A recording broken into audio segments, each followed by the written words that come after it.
You're cheating heart. She makes cheating sound so nice and peaceful, No, and really it's not. She's brokenhearted. All right, so would you ever humiliate or punish your spouse on Facebook if they cheated on you? You may remember the story we did last week. This is a Facebook picture of a husband who cheated on his wife, and she'll only take him back if he gets 10,000 likes on this photo. Oh, come on, dude. At that point, pack your bags. Yeah, You're exactly. done. Get out of there. He could have made a better sign, too. He just scribbled it on a notepad. Oh, wow. Let's see. I'm a cheater. Exactly. Okay, but here's the question. This is a big talker. If someone does cheat, boom, is it a deal breaker? Or can you work it out?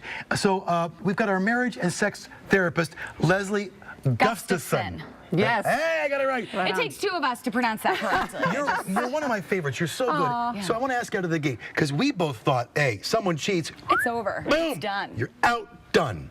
Which is the initial reaction. It's extreme, right? You've been totally betrayed and injured, and your emotions fly off the chart, like you see here. Not really an unusual reaction. A little different because in the Facebook age you can do this kind of thing. Right. But, you know, you do kind of want to humiliate and hurt your partner. You're so undone. But it's so critical at this point that you get help fast, because this is damage control time, right? Because you can just derail and just unfold the whole marriage at this point. But it doesn't have to be so. That's the initial reaction. 75% end up staying in their marriages. See, here's the interesting part to me. To me, trust is so important. Once you don't have that trust anymore, just call it a day. So can you rebuild But it can be rebuilt. It can be rebuilt. Yes, Really? but best to get a counselor, a pro-marriage counselor, if you really want to save your marriage. We get 90% to save their marriages in our practice. Now, is that more or less expensive than a divorce? Oh, come on, just Just wondering. Well, and that's the kind of thing that they are waffling around, but you can rebuild trust, and that's the first step, is to get into a safe environment where you can be real and honest and talk about the heartache and start to rebuild. I mean, critical is the person who had the affair.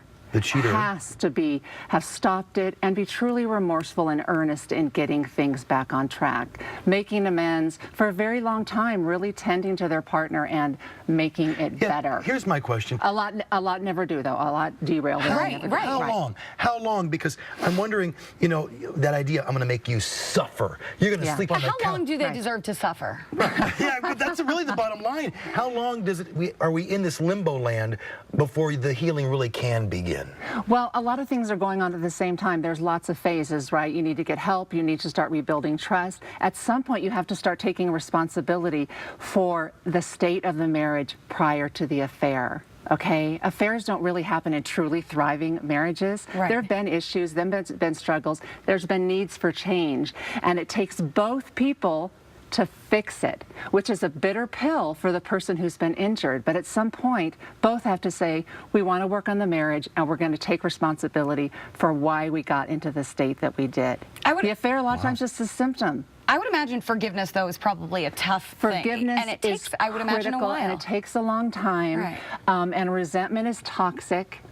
And if you don't get rid of the resentment and forgive and let go at some point, it's the difference between being in a marriage and being in a marriage you want to be in. Yeah. Right? Right. Someone wants you want to be in a happy marriage. It's like that quote about resentment where it says, you know, it's like taking a poison pill and expecting the other person to die. Yes. It just eats away at you instead of the other mostly, person. and the marriage ultimately, and it makes it a miserable place to be. Right. So, you know, some people benefit from some kind of spirituality there, some prayer, faith, but at some point you got to get past it all and then start going back for that, you know, loving harder and better. Truly, some of the greatest marriages come out of this kind of brutal heartache.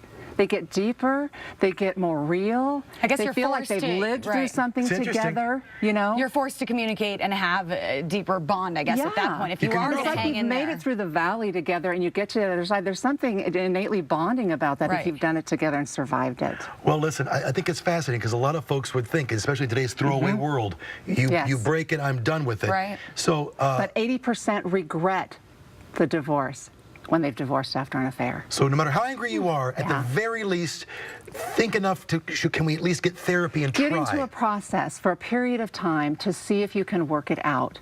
Sounds good. Got it. Much more likely to do it. Easier said than done. But Yeah, like it's this super one. hard. It can be done. No question, it's hard. I think it's great advice. Thank you so much. Is the divorce cheaper? Because I'll just take whatever's cheaper is what I'm taking. Here's something else.